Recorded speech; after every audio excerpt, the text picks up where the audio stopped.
Hello friends, so welcome back to our new session. Last class तक हमने speed और उसके टाइप्स के बारे में देखे थे। तो आज की क्लास में एक नया टर्म हम देखने वाले हैं, दैट इज कॉल्ड वेलोसिटी। ठीक है, बड़ी ही प्यारी सी चीज़ है। ठीक है तो इससे रिलेटेड जो चीज़ें हैं और धीरे धीरे स्टेप अप करते जाएंगे हम। तो बहुत ही सिंपल सा एक इसका डेफिनेशन होता है, speed with direction is called velocity. अगर स्पीड, अभी हमने स्पीड पे वापस से 1 मिनट का रिवीजन करते हैं। स्पीड क्या था? Distance upon time, distance upon time, and distance was scalar quantity. याद है कि नहीं? तो डिस्टेंस क्या था? स्केलर क्वांटिटी था। सिर्फ मुझे मैग्नीट्यूड पता था। ठीक है, तो उसी स्पीड के फॉर्मूले में अगर डायरेक्शन से मल्टीप्लाई कर दिया जाए या फिर उस स्पीड का डायरेक्शन मुझे पता हो तो वो क्या कहलाएगी? वेलोसिटी कहलाएगी। ठीक है, सो सिंपली अगर पूछे आपसे कि वेलोसिटी क्या है तो आप बोलेंगे velocity is what? Speed with direction.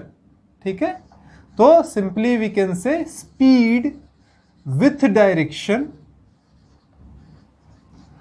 Is called velocity. ठीक है, तो वेलोसिटी का फॉर्मूला क्या हो जाएगा? वेलोसिटी का फॉर्मूला होता है डिस्प्लेसमेंट अपॉन टाइम।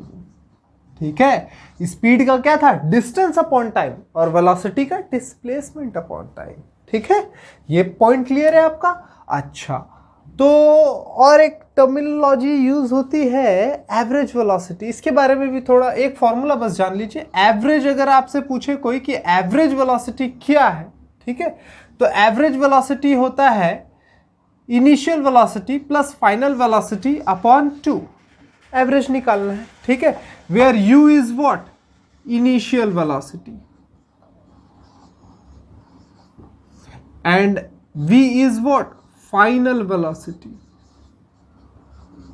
ठीक है, जो शुरुआत करते समय वेलोसिटी होगी वो इनिशियल वेलोसिटी, जो फाइनली पहुंचने के बाद वेलोसिटी होगी दैट इज फाइनल वेलोसिटी। तो u प्लस v बाई 2 करेंगे तो एवरेज वेलोसिटी निकल के आ जाएगी। ठीक है, तो ये एक छोटा सा हमारा कंसेप्ट था वेलोसिटी का, इसे आप नोट डाउन कर लीजिए। इसके बाद एक न्यूमेरिकल करेंगे, नोट डाउन करिए न्यूमेरिकल को। ओके, तो ये एक न्यूमेरिकल देखिए, the odometer of a car. Odometer यानी कि वो मीटर जिसमें आपकी रीडिंग होती है किलोमीटर की, कितनी आपकी गाड़ी चली, वो वाला रीडिंग। ठीक है, तो आपके जो कार का ऑडोमीटर है किसी ट्रिप से पहले 2000 जो है डिनोट करता था। ठीक है, सो इनिशियली जो आपका डिस्टेंस है, डिस्टेंस इनिशियल कितना वो डिनोट कर रहा है? 2000 किलोमीटर। ठीक है, और आप ट्रिप कहीं भी जाते हैं, घूम फिर करके आते हैं, और घूम फिर करके आने के बाद आप फाइनली देखते हैं उस ऑडोमीटर में एक नई रीडिंग दिखाई देती है, दैट इज 2400 किलोमीटर। ठीक है, आप घर से गाड़ी निकाले बाहर घूमने के लिए, आप पहले देख लिए आपके पास लिमिटेड पेट्रोल है सपोज। ठीक है, तो आप हमेशा क्या करते हो? ऑडोमीटर देख करके चलाते हो। अच्छा, मैंने 100 का पेट्रोल डलाया है, मतलब 50 किलोमीटर चलना है, अभी 950 दिख रहा है, 1000 तक चलेगी। ठीक है, ये एक सेफ साइड है, उससे ज़्यादा आप नहीं जाने की कोशिश करेंगे वरना धक्का मारना पड़ जाएगा, क्योंकि जेब में पैसे नहीं है ना? होता है ऐसा कभी कभी। तो आपने ट्रिप से पहले देखा ऑडोमीटर की रीडिंग थी 2000 और ट्रिप के बाद वो हो गई 2400। अगर टोटल टाइम इस ट्रिप को मारने में 8 आवर लगता है, ठीक है, तो पूछ रहा है कि एवरेज स्पीड क्या है। ठीक है, तो देखिए एक टर्म देखिए, एवरेज स्पीड बोलता है ना, इसका ये मतलब होता है कि आपको वेलोसिटी निकालना है। ठीक है, या फिर सिंपली आप बोल चलो ठीक है एवरेज स्पीड बोल रहा है, आप स्पीड निकालिए। स्पीड क्या होता है? Distance upon time. तो कितना इसने डिस्टेंस ट्रेवल किया, तो डिस्टेंस कितना ट्रेवल किया? पहले 2000 था, 2400 हो गया, यानी कितना ट्रेवल किया होगा? 2400 माइनस 2400 किलोमीटर तो चला ना। और टाइम कितना लिया? तो 8 आवर लिया। ठीक है, तो स्पीड कितना निकल के आ गया? 400 अपॉन 850। ये किस में reading I? Kilometre per our में। ठीक है, क्योंकि ये डिस्टेंस किलोमीटर में था, ये आर में था, किलोमीटर को हमने डिवाइड किया आर से, तो ये हो गया किलोमीटर पर आर। ठीक है, अब आपसे ये जो एवरेज स्पीड है ये किलोमीटर पर आर के साथ साथ मीटर पर सेकंड में भी पूछ रहा है, तो इसे कन्वर्ट कर दीजिए। कौन सी बड़ी बात है, 50 किलोमीटर पर आर। ठीक है, इसे कन्वर्ट किसे करना है, मीटर में, और आर को किस में करना है, सेकंड में। ठीक है, तो 1 किलोमीटर में कितने मीटर, 1000 मीटर। 1 घंटे में कितने सेकंड, तो 1 घंटे में 60 मिनट और 60 सेकंड। ठीक है, तो 3600, 60 इंटू 60 क्या होता है, 3600। ठीक है, तो सिंपली इसे इसे इसे इसे काट लो, 2 5 जा 2 3 जा। ठीक है, और कुछ कटता है क्या, हाँ 2 3 जा 2 25 जा। ठीक है, और कुछ होगा, नहीं होगा, तो कितना निकल करके आ जाता है, 25 5 जा 125 और 3 3 जा 9। ठीक है, फर्दर इसे आप डिवाइड करना चाहे कर सकते हैं, 9 1 जा 9, 10 11 12 35 हो गया, तो 9 4 जा 36 होता है, 9 3 जा 27, पॉइंट लग गया, 5 6 7 8 है, तो क्या हो जाएगा, 8 9 जा 72। ठीक है, तो something 13.8 metre per second value आएगी, या फिर 50 किलोमीटर पर आवर। ठीक है, तो ये दोनों वैल्यूज होंगी, एक आपका किलोमीटर पर आवर में, एक हो गया आपका मीटर पर सेकेंड में। तो इस तरीके से हम न्यूमेरिकल सॉल्व कर सकते हैं, स्पीड से रिलेटेड, वेलोसिटी से रिलेटेड। इस न्यूमेरिकल को चाहे आप नोट डाउन कर सकते हैं, कर लीजिए इसे नोट डाउन। ओके, तो ये न्यूमेरिकल आपने कंप्लीट कर लिया होगा। चलिए ठीक है, तो अब एक काम करते हैं, एक नया हम टॉपिक चेक करते हैं, नया टॉपिक की ओर बढ़ते हैं, दैट इज कॉल्ड एक्सीलरेशन। ठीक है, ये बहुत छोटे छोटे टॉपिक्स हैं, इससे रिलेटेड आपके, अब याद रखिए, अगर ये सारे टॉपिक्स आपके क्लियर नहीं है, इससे रिलेटेड सारे बेसिक्स, नॉट इवन फॉर्मूला। ठीक है, सिर्फ फॉर्मूला अगर आपका क्लियर है तो ठीक है, आप सारे न्यूमेरिकल्स कर लेंगे, क्लास 9 का कंसेप्ट समझ जाएंगे, क्लास 10 का कंसेप्ट समझ जाएंगे, क्लास 11th में फंस जाएंगे। ठीक है, तो अगर आपको फंसना नहीं है तो क्या करना है, चीज़ों को बहुत ही बारीकी से समझना है। तो एक्सीलरेशन हमारा नेक्स्ट टॉपिक है। सो एक्सीलरेशन क्या होता है, एक लाइन का आपको इसका मैं डेफिनेशन समझाता हूं, rate of change of velocity. ठीक है, वेलोसिटी का चेंज टाइम के रेस्पेक्ट में, उसी को क्या कहते हैं, एक्सीलरेशन कहते हैं। ठीक है, तो पहले डेफिनेशन लिख लेते हैं, उसके बाद और इसका आपको कॉन्सेप्ट मैं समझाता हूं। तो हमने क्या बोला, rate of change of velocity with respect to time, और सिंपली ठीक है लिख लेते हैं, इज कॉल्ड वेलोसिटी। ठीक है, तो एक्सीलरेशन को ए से डिनोट करते हैं। ठीक है, तो rate of change of velocity, suppose initially कोई बॉडी थी, वो यू वेलोसिटी से चल रहा था, किसी एक इंस्टेंट पे मैंने चेक किया उसकी वेलोसिटी हो गई v, तो चेंज इन वेलोसिटी कितना हुआ, final minus initial, you v minus you with respect to time, so divided by time. So this is the formula for acceleration, v minus u by t. ठीक है, अब इसका unit क्या हो जाएगा, तो इसका यूनिट देखिए, वेलोसिटी का क्या यूनिट होता है, तो हमने लास्ट क्लास में देखा था, मीटर पर सेकंड। अच्छा, ये कहां से आ गया बोलोगे, तो वेलोसिटी का क्या फॉर्मूला था, डिस्प्लेसमेंट अपॉन टाइम। डिस्प्लेसमेंट किस में होता है, मीटर में, टाइम किस में होता है, सेकंड में, तो मीटर पर सेकंड, डिवाइडेड को पर बोलते हैं। ठीक है, तो मीटर पर सेकंड किसका यूनिट होता है, वेलोसिटी का। तो मीटर पर सेकंड में मीटर पर सेकंड माइनस करोगे तो वैल्यू तो मीटर पर सेकंड में ही आएगी, जैसे कि 40 मीटर पर सेकंड माइनस 20 मीटर पर सेकंड, तो कितना आया, 20 मीटर पर सेकंड। ठीक है, तो इन दोनों को माइनस करने के बाद वैल्यू किस में आएगी, मीटर पर सेकंड में। ठीक है, डिवाइडेड बाय, ये डिवाइड का साइन है, डिवाइडेड बाय टाइम, टाइम किस में है, सेकंड में है। अब डिवाइड को मल्टीप्लाई में कन्वर्ट करेंगे तो ये क्या हो जाता है, मीटर पर सेकंड इंटू 1/s हो जाएगा, चेंज हो जाता है, नीचे आ जाता है, तो सेकंड इंटू सेकंड क्या हो गया, सेकंड स्क्वायर, तो ये क्या हो गया, मीटर पर सेकंड स्क्वायर। ठीक है, तो इसकी यूनिट क्या होती है, मीटर पर सेकंड स्क्वायर। ठीक है।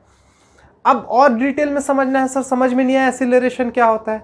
तो अगर आप गाड़ी चलाते हैं तो गाड़ी इनिशियली खड़ी है, अब आप उसका क्या मरोड़ते हैं, ठीक है, राइट हैंड में क्या होता है, एक्सीलरेटर। तो उससे जब आप बढ़ाते हैं तो गाड़ी की स्पीड क्या होती है, बढ़ती चले जाती है, बढ़ते चले जाती है, बढ़ते चले जाती है। यानी कि वेलोसिटी इनिशियली था 0, 10, 20, 30, 40, 50, 60, यानी कि आप क्या कर रहे हो, एक्सीलरेट कर रहे हो। यानी change in velocity with respect to time is called acceleration. जो आपके वेलोसिटी में चेंज आ रहा है उसी को क्या कहते हैं, एक्सीलरेशन कहते हैं। ठीक है, तो एक्सीलरेशन का आपका कॉन्सेप्ट क्लियर हो गया होगा। तो यूनिट वगैरह ये नोट डाउन कर लीजिए, ये आपका क्लियर होगा। तो दो टर्म हमने देखे था पिछले क्लास में, एक था आपका यूनिफॉर्म मोशन, एक था आपका नॉन यूनिफॉर्म मोशन। तो बताइए वेलोसिटी के टर्म में यूनिफॉर्म मोशन, कोई भी मोशन यूनिफॉर्म कब होती है, जब उसकी वेलोसिटी कांस्टेंट होती है। कांस्टेंट वेलोसिटी से कोई बॉडी मूव कर रहा है यानी कि वो यूनिफॉर्म मोशन में आपका परफॉर्मेंस दे रहा है। ठीक है, और नॉन यूनिफॉर्म है यानी कि वेलोसिटी जो है कांस्टेंट नहीं है। ठीक है, और अगर वेलोसिटी कांस्टेंट है यानी कि चेंज इन वेलोसिटी नहीं हो रहा है, अभी 10 बजे आपकी गाड़ी चल रही थी 40 किलोमीटर पर आवर, 10:05 में आपकी गाड़ी की स्पीड क्या है, अगेन 40 किलोमीटर पर आवर। 10:10 में आपके गाड़ी की स्पीड क्या है, अगेन 40 किलोमीटर पर आवर। यानी कि हर इंस्टेंट पे आपके गाड़ी की वेलोसिटी सेम है, यानी कि वेलोसिटी कांस्टेंट है। अच्छा, तो एक्सीलरेशन क्या होगा जब आपकी वेलोसिटी कांस्टेंट होगी, तो देखिए change in velocity, change in velocity 40 - 40 क्या हो गया, 0 हो गया। यानी कि कांस्टेंट वेलोसिटी के केस में एक्सीलरेशन क्या होता है, 0 होता है। ठीक है, और नॉन यूनिफॉर्म मोशन है यानी कि वेलोसिटी चेंज हो रही है, यानी u और v के बीच में डेफिनेटली कुछ ना कुछ डिफरेंस होगा, आइदर पॉजिटिव और नेगेटिव, कुछ भी हो सकता है। ठीक है, लेकिन होगा, और अगर डिफरेंस होगा तो एक्सीलरेशन एग्जिस्ट करेगा, यानी एक्सीलरेशन नॉन यूनिफॉर्म के लिए 0 कभी नहीं होगा। ठीक है, तो ये एक इंपॉर्टेंट नोट मैंने आपको बताया है कि यूनिफॉर्म मोशन में वेलोसिटी कांस्टेंट होती है और एक्सीलरेशन 0 होता है। नॉन यूनिफॉर्म मोशन में वेलोसिटी कांस्टेंट नहीं होता है और एक्सीलरेशन भी 0 नहीं होता है। ठीक है, तो ये भी नोट डाउन कर लीजिए, लिख लीजिए इसे। तो चलिए अब अगले क्वेश्चन की ओर बढ़ते हैं जो कि एक्सेलरेशन से रिलेटेड है। क्वेश्चन को अच्छे से पढ़ लीजिए, देखिए क्या बोलता है। Starting from a stationary position Rahul pedals his bicycle to attain a velocity of 6 metre per second in 30 seconds. यानी कि राहुल कोई एक पर्सन है जो कि साइकिल चला रहा है, जो कि इनिशियली रेस्ट से शुरुआत करता है, यानी कि साइकिल खड़ी है और वो पेडल मारना चालू करता है और 30 सेकंड में इतनी तेज पेडल मारता है कि वो 30 सेकंड में 6 मीटर पर सेकंड की वेलोसिटी को अटेन कर लेता है। ठीक है, तो एक डायग्रामेटिकली आपको समझाने की कोशिश करता हूं। ये है राहुल, ठीक है, ये तो पॉइंट है, लेकिन मान लीजिए ये राहुल है जो इनिशियली कितनी वेलोसिटी पे था, 0 मीटर पर सेकंड, क्योंकि रेस्ट पे था। अब ये 30 सेकेंड में पाइडिल मारते मारते वेलोसिटी को कहां पे ले आया, 6 मीटर पर सेकेंड पे। कितने देर में, 30 सेकेंड में। ठीक है, इस तरह से डायग्राम बना करके क्या है, क्वेश्चंस को आप बहुत ही इजीली समझ सकते हैं। ठीक है, अगर आप, ये आपका एग्जांपल एनसीईआरटी की बुक से ही है। एनसीईआरटी का बुक खोलेंगे, आधे पेज का क्वेश्चन और 1.5 पेज का इसका सॉल्यूशन। देखिए 2 लाइन में कैसे सॉल्व होता है। ठीक है, डरना नहीं है, घबराना नहीं है, तुरंत फटाक से ऐसे इजीली। ठीक है, पेंसिल उठाने की भी जरूरत नहीं होती है, आप मन ही इसे कैलकुलेट कर सकते हैं। ठीक है, देखिए कैसे डायग्रामेटिकली एक बार आपको समझा देता हूं, ताकि अगली बार अगर आप कोई न्यूमेरिकल करते हैं तो एकदम आपके दिमाग में ये सारी चीजें छप जाएंगी। ठीक है, तो मैंने क्या बोला कि राहुल 0 से स्टार्ट किया और 30 सेकेंड में 6 मीटर पर सेकेंड की स्पीड को अटेन कर लिया। उसके बाद क्या कहता है, देन ही अप्लाइज ब्रेक, और उसके बाद हो सकता है उसको कोई सामने पत्थर वत्थर दिख गया हो या ब्रेकर दिख गया हो, तो उसने ब्रेक लगाना चालू किया। ठीक है, और ब्रेक लगाते लगाते अगले 5 सेकंड में वो 4 मीटर पर सेकंड की वेलोसिटी को अटेन कर लेता है। यानी यहां से फिर से वो ब्रेक लगाना स्टार्ट करता है और अगले 5 सेकंड में वो 4 मीटर पर सेकंड की वेलोसिटी को अटेन कर लेता है। ठीक है, तो बोल रहा है कि कैलकुलेट करिए एक्सीलरेशन इन दोनों केसेस में। तो पहला केस है आपका ये और दूसरा केस है आपका ये। दोनों केसेस में एक्सीलरेशन निकालिए, बहुत सिंपल। एक्सीलरेशन पहले केस के लिए क्या था formula, v minus you by T. ठीक है, तो यहाँ v क्या है, फाइनल वेलोसिटी, u क्या है, इनिशियल वेलोसिटी। तो इस केस के लिए, फर्स्ट केस के लिए फाइनल वेलोसिटी 6 है, ठीक है, इनिशियल वेलोसिटी 0 है और टाइम 30 सेकेंड है। तो ये क्या आ जाएगा 6/30। तो ये क्या आ जाएगा सॉल्व करने के बाद, ये वैल्यू आपकी आ जाएगी 1/5 मीटर पर सेकेंड। यूनिट का हमेशा ख्याल रखिए। अगर कोई एक अच्छा टीचर क्वेश्चन पेपर को सॉल्व करता है तो हमेशा बच्चे को कोशिश करता है कि यूनिट में फंसाए, आइदर मीटर पर सेकेंड और किलोमीटर पर आवर। या फिर ऐसा हो सकता है कि सारी वैल्यूज आपको मीटर पर सेकेंड में दी हो और आपसे फाइनल आंसर पूछ ले कि बताइए इसका आंसर किलोमीटर पर आवर में क्या होगा, है ना। तो कन्वर्जन आपको पता होना चाहिए, बहुत इंपॉर्टेंट ये नोट है इस चैप्टर का। Conversion of metre per second into kilometre per hour और kilometre per hour into metre per second. ठीक है, आ जाओ आगे। तो 1/5 या फिर इसको सिंपली क्या कह सकते हैं 0.2 मीटर पर सेकेंड। सॉल्व करोगे, इसे डिवाइड करोगे तो 0.2 आता है। ठीक है, यहीं पे सेकेंड केस का एक्सीलरेशन निकाल लेते हैं। Same formula v minus you by T. v क्या है फाइनल वेलोसिटी, फाइनली यहाँ पे पहुंचा, फाइनल वेलोसिटी क्या हो गया 4। इनिशियल यहाँ से, ठीक है, ये वाले केस को, ना कि यहाँ से स्टार्ट करना है। अब ये सेकेंड केस की बात कर रहा है, ठीक है, पूरे जर्नी की बात नहीं कर रहा। तो इनिशियल वेलोसिटी अब क्या हो गया 6, फाइनल वेलोसिटी क्या हो गया 4। तो 4 माइनस 6 बाय कितने देर में 5 सेकेंड। सॉरी 4 माइनस 6 कितना आ गया -2 बाई 5। ठीक है, और इसे फर्दर सॉल्व करेंगे तो क्या आ जाएगा -0.4 मीटर पर सेकेंड। ठीक है, तो ये फर्स्ट केस का आपका एक्सीलरेशन कितना आ गया 0.2 मीटर पर सेकेंड और सेकेंड केस का एक्सीलरेशन क्या आ गया -0.4 मीटर पर सेकेंड। ठीक है, तो ऐसे ही बहुत ही सिंपल से न्यूमेरिकल होते हैं। बस आपको क्वेश्चन को पढ़ना है और दिमाग में पूरा छाप लीजिए कि क्या कह रहा है। डायग्राम बनाइए और डायग्राम की हेल्प से सॉल्व करिए। देखिए 2 लाइन में, एक लाइन में ये कंप्लीट, एक लाइन में ये कंप्लीट, खत्म बात। ठीक है, तो ये न्यूमेरिकल आप कर लीजिए। तो यहाँ पे हम एक्सीलरेशन के कुछ न्यूमेरिकल्स को थोड़ा सा फुल स्टॉप लगाते हैं और नेक्स्ट क्लास में कुछ ग्राफिकली जो है मोशंस की स्टडी हम करेंगे। तो आज की क्लास के लिए सिर्फ इतना ही। Thank you.